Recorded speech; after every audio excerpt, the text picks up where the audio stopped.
Bahaya Pertamina Kabuncengki. Bahaya. Terbakar Pertamina Kabuncengki, terbakar.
Kebakaran di SPBU itu kalau di Jawa, kalau di Ambon ini temperatur berkala.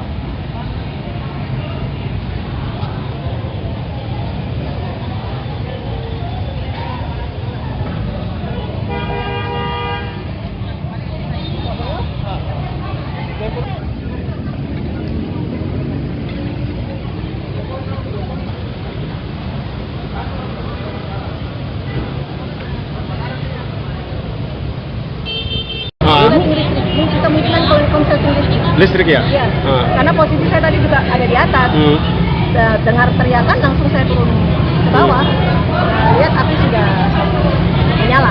Oh, menyala. Tapi alhamdulillah sudah bisa dipadamkan, butuh waktu kurang lebih 15 menitan dengan operator security kerjasamanya anak-anak SPBU.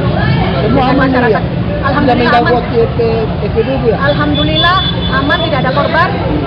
Mungkin sebentar lagi kalau kita sudah cek kondisi listrik sudah bisa operasional lagi. Oh, bisa. Itu aja. Ini berarti berapa jam ini untuk mogok? Maksudnya sementara ini? Tadi kejadian sekitar jam 1:04 ya. Tadi tempat panik ya para penelitian. Ya, tempat panik. Tadi memang mobil pemadam sudah ada 2 yang stay di sini. Tapi kan mereka pakai air, jadi kan kita tidak bisa, harus pakai disinfektan sama CO2 kan untuk SPBU. Seperti itu. Nanti kalau pakai air kan tetap menyebar. Itu aja.